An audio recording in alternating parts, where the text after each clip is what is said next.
ఓ భరతశ్రేష్ఠుడా, ఆ త్యాగం గురించి నా నిశ్చయమైన అభిప్రాయాన్ని చెబుతాను విను.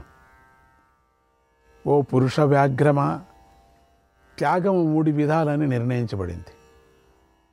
అర్జునుడికి త్యాగం విషయంలోనూ సన్యాసం విషయంలోనూ సందేహాలు ఇంకా తొలగలేదు. భగవంతుడు వాటిని పరిహరించాలి. అంటే తన నిశ్చయం ఏదో చెప్పాలి. ఆ నిశ్చయం చెబితే కానీ అర్జునుడు దాన్ని అందుకొని ఆచరించలేడు. అందుకే భగవంతుడు, అర్జున, వెనుక చెప్పిన త్యాగ సన్యాస వికల్ప విషయాల్లో నా నిశ్చయం చెబుతాను విను అన్నాడు. అర్జునుడు సన్యాసము మరియు త్యాగం గురించి తెలపమని అడిగాడు. కనుక భగవంతుడు రెండిటినీ విడివిడిగా చెప్పినట్టుగానే చెప్పి నీ స్థాయి వారికి అవి రెండూ ఒకటే అని అర్థం వచ్చేలాగా సమాధానం చెప్పాడు. రెండూ విడివిడిగా చెప్పాడు, కానీ ఆ రెండూ ఒకటే అర్థం వచ్చేటట్టు చెప్పాడు. ఇక ఇప్పుడు ఈ 4వ శ్లోకంలో త్యాగము సన్యాసము అనే శబ్దాలకు అర్థం ఒకటే కదా అనే అభిప్రాయంతో భగవంతుడు త్యాగమనే అంటున్నాడు తప్ప సన్యాసం అనటం లేదు. తామసము మొదలైన 3 విధాలైన త్యాగము శాస్త్రాలలో చక్కగా చెప్పబడింది. కర్మలలో అధికారం కలవారైనటువంటి ఆత్మజ్ఞానం లేని వారికి తామసము మొదలైన భేదం కల త్యాగము సన్యాసమని పిలువబడే అర్థము 3 విధాలుగా ఉంటుంది. కానీ ఆత్మతత్వాన్ని తెలుసుకున్నటువంటి సన్యాసికి మాత్రం అలా ఉండదు. ఈ విషయం తెలుసుకోవటం కష్టం. కనుక ఈ విషయంలోనే తత్వాన్ని చెప్పటంలో ఇతరుడు ఎవడు సమర్థుడు కాదు కదా. చెబితే భగవంతుడే చెప్పాలి. కనుకనే భగవంతుడు ఈ విషయంలో శాస్త్రము యథార్థంగా ఏం చెప్పింది అనే దాన్ని గురించి ఈశ్వరుడు అయిన నా నిశ్చయం విను అని చెప్పాడు. ఇక ఏమిటా నిశ్చయం అనే దాని గురించి ఇలా చెబుతున్నాడు. యజ్ఞదాన తపః కర్మ నత్యాజ్యం కార్యమేవ తత్ యజ్ఞోదానం తపశ్చైవ పావనాని మనీషిణాం. యజ్ఞము దానము తపస్సు అనే కర్మను విడిచిపెట్టరాదు. దానిని చేయవలసిందే. ఎందుకంటే యజ్ఞము దానము తపస్సు అనే ఈ 3 మనుష్యులను పవిత్రం చేస్తాయి. ఎవరిని పవిత్రం చేస్తాయంటే ఫలాపేక్ష లేకుండా చేసిన వారిని అని భాష్యంలో సమాధానం చెప్పారు. ఫలాపేక్షతో చేసిన వారికి కోరిన ఫలమే దక్కుతుంది. అంతేగాని విశుద్ధీకరణం అనే విశేషమైన ఫలమేది దక్కదు. అది ఫలమైతే దక్కనే దక్కదు. ఏతాన్యపి తు కర్మాణి సంగం త్యక్త్వా ఫలాని చ కర్తవ్యానీతి మే పార్థ నిశ్చితం మతముత్తమం. ఓ పార్థ, ఈ కర్మలు కూడా ఆసక్తిని ఫలాలను వదిలి చేయాలని ఉత్తమమైన నా నిశ్చయము అభిప్రాయమే ఉంది. ఈ శ్లోకంలో కర్మలు అంటే పూర్వ శ్లోకాల్లో చెప్పిన యజ్ఞదాన తప కర్మలోని తెలుసుకోవాలి. ఆ కర్మలు పావనాలని భగవంతుడు అక్కడే చెప్పాడు. అటువంటి ఆ కర్మల యందు ఆసక్తిని, వాటి ఫలాలను కూడా వదిలిపెట్టి ఆచరించాలి అనేదే నా అభిప్రాయం అని భగవంతుడు ఇక్కడ చెప్పాడు. అంతటితో ఆగకుండా అదే ఉత్తమమైన నిశ్చయము అభిప్రాయం కూడా అయి ఉంది అని కూడా భగవంతుడు చెప్పిన విషయాన్ని మనం అందరూ జాగ్రత్తగా గమనించుకోవాలి. దీనికన్నా ఉత్తమమైనది లేదని పరమాత్ముడి యొక్క భగవంతుడి యొక్క అభిప్రాయం. నిశ్చయం శృణుమే తత్ర, ఈ విషయంలో నా నిశ్చయం విను అని 4వ శ్లోకంలో ప్రతిజ్ఞ చేసి యజ్ఞదాన తపస్సుల పవిత్రం చేస్తాయి కనుక ఆ కర్మలు చేయవలసిందే అని కారణం కూడా చెప్పాడు. ఇది నా నిశ్చయం, ఉత్తమమైన అభిప్రాయం అని అనటము తాను ప్రతిజ్ఞ చేసిన విషయాన్ని ముగిస్తూ చెప్పిన మాటే కానీ కొత్త విషయం కాదు. ఆసక్తితో ఫలం కోరి చేసేవారికి ఈ కర్మలు బంధానికే కారణమవుతాయి. అటువంటి ఈ కర్మలు కూడా ముముక్షువులకు కర్తవ్యాలే అయి ఉన్నాయి అని శ్లోకంలోని అపి శబ్దానికి అర్థం. ఇతర కర్మలను ఉద్దేశించి అవి కాక ఇవి కూడా చేయాలని చెప్పడం అభిప్రాయం కాదు అని తెలుసుకోవాలి. ఇక్కడ కొందరు ఇలా వ్యాఖ్యానిస్తారు. ఏమిటంటే నిత్య కర్మలకు ఫలం ఉండదు కనుక ఫలం వదిలి అనటంలో అర్థం లేదు. ఏతాన్యపి ఇవి కూడా అని ఎందుకన్నారంటే నిత్యకర్మలో కానటువంటి కామ్యకర్మల గురించి ఇవి కూడా చేయదగినవే అని చెప్పేందుకోసం కామ్యకర్మలే చేయదగినవి అని చెబితే ఇక నిత్యకర్మలైన యజ్ఞదాన తపస్సుల గురించి చెప్పడం ఎందుకు, అవి చేయాల్సిందే కదా అని వ్యాఖ్యానిస్తారు. కొంత ఈ విధమైన వ్యాఖ్య సరికాదు. అంటే ఇప్పుడు బాగా తెలుసుకోండి, నిత్య కర్మలకు కూడా ఫలం ఉంటుందనే విషయం యజ్ఞోదానం తపశ్చైవ పావనాని మనీషిణాం. మనుష్యులకు యజ్ఞము దానము తపస్సు అనేవి మనుష్యులకు యజ్ఞము దానము తపస్సు అనేవి పవిత్రతను చేకూర్చేవి ఉన్నాయి. మొదలైన మాటలతోనే నిరూపించబడింది కదా. బంధహేతువులనే భయంతో నిత్యకర్మలను కూడా వదిలిపెట్టాలి అనుకునే ముముక్షువులకు కామ్యకర్మల ప్రసక్తి ఎలా ఉంటుంది? ఉండదు కదా. దూరేణ హ్యవరం కర్మ. సమత్వ బుద్ధితో అంటే నిష్కామ బుద్ధితో చేసిన కర్మ కంటే ఫలాపేక్షతో చేసిన కర్మ నికృష్టమైనది అని ఫలాపేక్షతో చేసిన కర్మను 2వ అధ్యాయంలోనే భగవంతుడు నిందించాడు. యజ్ఞార్థాత్ కర్మణోన్యత్ర. భగవంతుడి కోసం కాక ఫలం కోసం అనుష్ఠింపబడే కర్మలు ఈ లోకానికి బంధాలని 3వ అధ్యాయంలో 9వ శ్లోకంలో కామ్యకర్మలు బంధహేతువులని నిశ్చయించి చెప్పాడు. త్రైగుణ్య విషయా వేదాః.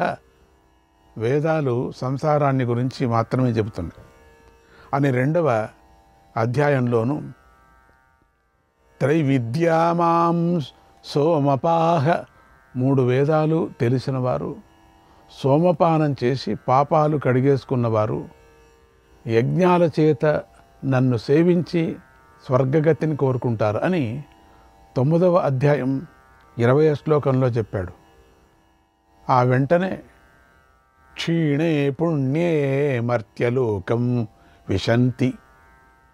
వారు ఆ విశాలమైన స్వర్గలోకాన్ని అనుభవించి అక్కడి పుణ్యం క్షీణించగానే మనుష్యలోకానికి ప్రవేశిస్తున్నారు అని కూడా చెప్పాడు. ఇది మాత్రమే కాక కామ్యకర్మల విషయము చాలా దూరంలో చెప్పబడి ఉంది. యజ్ఞదాన తపస్సులు అనేటువంటి నిత్యకర్మలే దగ్గరలో చెప్పబడినవి కనుక ఈ శ్లోకంలో ఏతాన్యపి అవి కూడా అనే శబ్దం కామ్యకర్మలను ఉద్దేశించి చెప్పినది కాదు.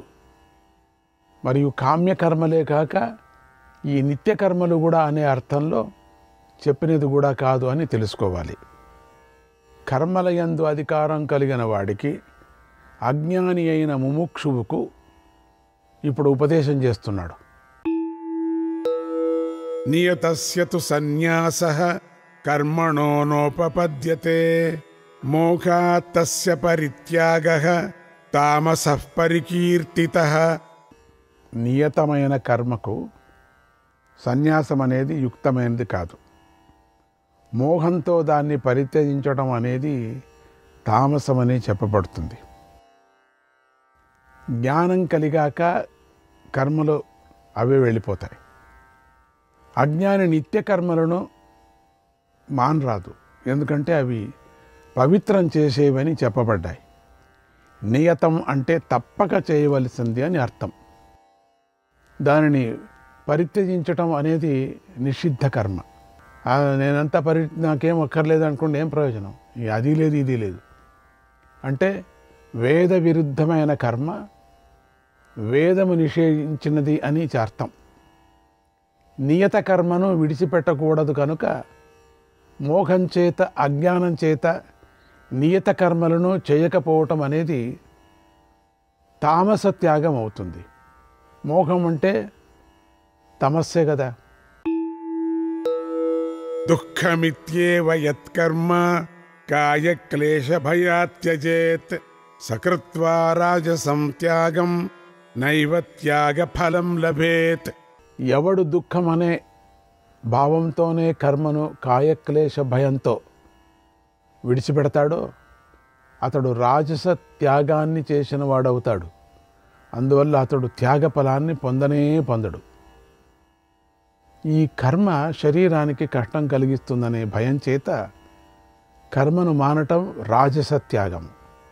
చాలామంది కర్మలలో శ్రమ ఉంటుంది కనుక మానేస్తారు.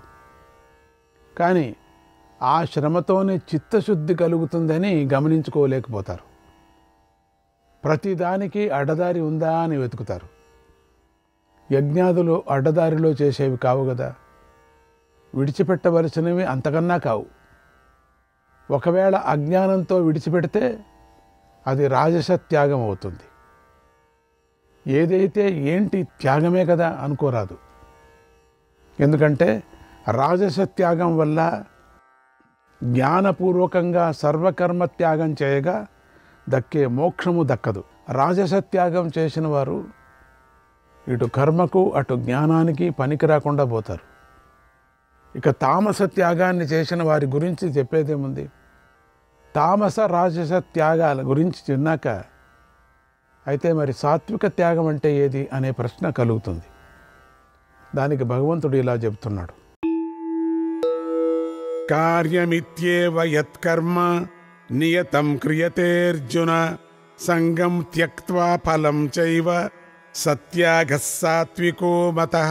ఓ అర్జున, ఏ నిత్య కర్మ అయితే తప్పక చేయవలసిందే అనే నిశ్చయంతో సంఘాన్ని ఫలాన్ని కూడా వదిలివేయబడుతుందో అది సాత్విక త్యాగం అనబడుతుంది. సాత్విక త్యాగంలో ఉండే గొప్పతనం ఇదే. ఇది చేయబడుతూ కూడా త్యాగం అని పిలువబడుతుంది. నిత్యకర్మ తప్పక చేయవలసిందే అని నిశ్చయించుకొని ఉండాలి. ఆకాశం నెత్తి మీద పడ్డా కూడా నిత్యకర్మ మానని మహానుభావులు కూడా ఉన్నారు. జన సమ్మర్దం ఉండే చోట కూడా సంధ్యావందనము, పారాయణ, దైవ ప్రార్థన మొదలైనవి చేస్తూ ఉంటారు. అలా ఉండాలి. అప్పుడే ధర్మం నిలబడుతుంది. అటువంటి నిశ్చయంతో సంఘాన్ని ఫలాన్ని కూడా పరిత్యజించి చేయటం అనేది సాత్విక త్యాగం అనబడుతుంది. నిత్యకర్మలకు ఫలం ఉంటుందని భగవంతుడు చెప్పి ఉన్నాడు.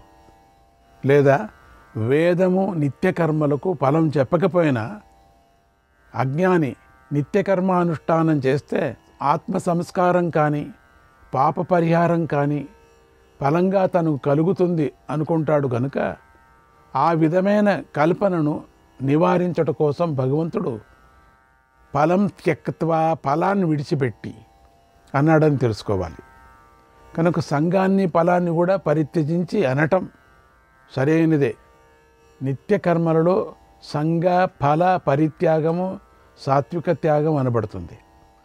అయ్యా, ఇక్కడ ప్రస్తుత విషయము త్రివిధ కర్మ పరిత్యాగము సన్యాసము కదా. అందులో తామస రాజస కర్మత్యాగాలు చెప్పి ఇక్కడ సంఘ ఫల త్యాగమని మూడవది చెప్పటం ఎలా కుదురుతుంది? ఇది ఎలా ఉంది అంటే, 3 బ్రాహ్మణులు వచ్చారు.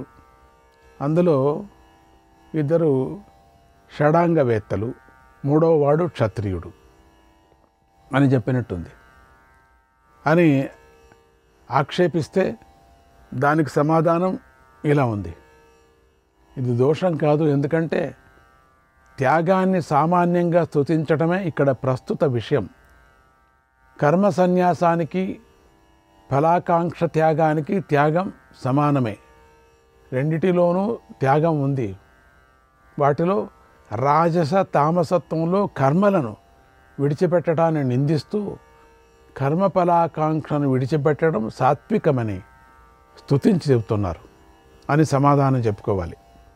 కర్మలయందు అధికారం గలవాడు సంగము ఫలాపేక్ష అనే వాటిని వదిలి నిత్య కర్మలను ఆచరిస్తే అతడి అంతఃకరణము ఫలాపేక్ష చేత కలుషితం కాలేదు కనుక సంస్కరించబడి విశుద్ధమవుతుంది. విశుద్ధము ప్రశాంతము అయిన అంతఃకరణమే ఆత్మను గురించి ఆలోచించగలుగుతుంది. నిత్యకర్మానుష్ఠానం చేత అంతఃకరణం విశుద్ధమై క్రమంగా ఆత్మజ్ఞానానికి అభిముఖంగా సాగి అందులో అతడు ఏ విధంగా స్థిరంగా నిలుస్తాడో దానిని భగవంతుడు చెబుతున్నాడు. నద్వేష్ట్యకుశలం కర్మ కుశలేనానుషజ్యతే త్యాగీ సత్వసమావిష్టః మేధావి ఛిన్న సంశయః. సాత్విక త్యాగం చేసినవాడు బంధాదులకు హేతువైన కర్మను ద్వేషించడు, కుశల కర్మ యందు ఆసక్తుడు కాడు.